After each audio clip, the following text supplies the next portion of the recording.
जिंदगी बमुश्किल गुजर रही थी। आर्थिक संकट लगातार बढ़ रहे थे। धीरेंद्र का धैर्य एक दिन जवाब दे गया। वो भी अपनी याचिका लेकर अपने दादा के दरबार पहुंच गया।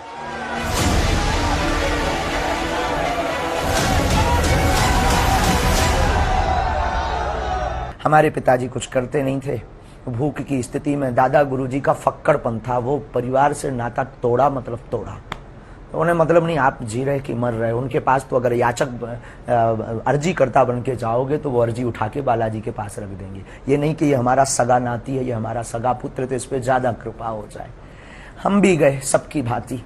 हमने भी अपनी विपदा कही कि 3 दिन हो गए हैं, कुछ खाने तक को नहीं है घर में। रहने का 16x12 का कच्चा मकान, वो भी बरसात में खाट के पलंग के नीचे सोना पड़ता है। बारिश की बूंदें गिरती हैं। कब तक ऐसी जिंदगी जिएंगे? कुछ नहीं तो एक ऐसा कुछ कह दो, कर दो, भोजन ही चलने लगे। जिंदगी में कुछ नहीं तो पिताजी कुछ करने लगे, ऐसा कुछ कर दो। गुरु ने बस बाहें पकड़ी। अवस्था 10-11 वर्ष की थी।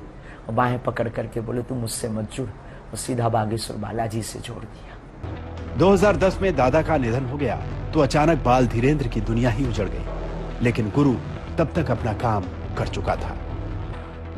सन्यासी बाबा ने लीला की। स्वप्न में आभास होने लगा। फिर कोई व्यक्ति आता था दिन में, या हम कहीं सत्यनारायण की कथा वांचने जाते थे, तो जैसे आप आए, शरद जी आए, या कोई व्यक्ति आया, तो हमें लगता था कि वो जब परिचित नहीं थे तो वो आते ही अपना ये नाम बताएगा। ऐसा मन में भाव प्रकट हो जाता था। ये आते ही हमसे 2 बातें बोलेगा, लेकिन झिझक के कारण हम बोल नहीं पाते थे। और वो जब उससे पूछते थे अच्छा आपका नाम क्या है, हमारा हो ये तो पहले पता लग गया था हमें। धीरे धीरे उसकी उसका परिष्कृतकरण हुआ, शुद्धिकरण हुआ। धीरे धीरे जागृति हुई। फिर अज्ञातवास की साधना की और वो यात्रा और ये यात्रा ऐसे प्रारंभ हो गई। 1 साल अज्ञातवास में रहने के दौरान धीरेंद्र शास्त्री अपनी भावी योजना का खाका तैयार कर चुके थे। वो लौटे तो बालाजी की सेवा में जुट गए।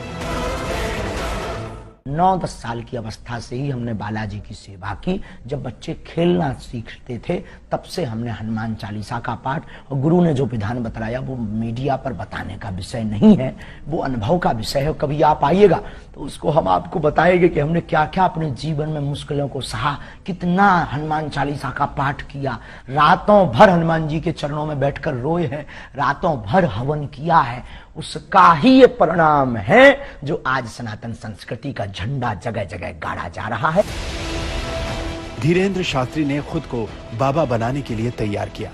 कई बड़े कथावाचकों के कार्यक्रम सुने, एक मोबाइल खरीदा ताकि उनके वीडियो देख सके, और फिर उन्होंने अपनी कर्मभूमि उसी बागेश्वर धाम को बनाया जहां उनके दादा का दरबार लगा करता था।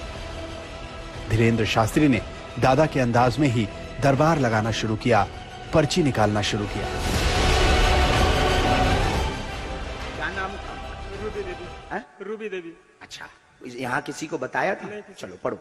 पत्नी का राज जानने आए हैं, मृत्यु का कारण जानने आए। रूबी उर्फ गुड्डी उनका नाम था। उनकी मृत्यु तंत्र कारण से हुई है, उसमें कोई संदेह नहीं है।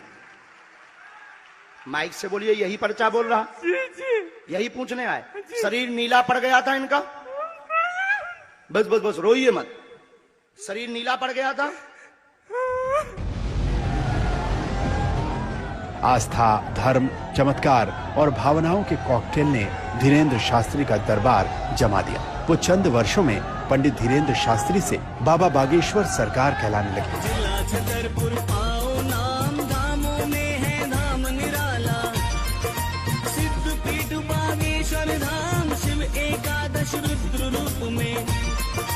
हमें बहुत चाहत तू, वो आज भी चाहत, आज दौड़ के पांव पर हमारे, अभी भी आए तो पर के पांव पर है हमारे।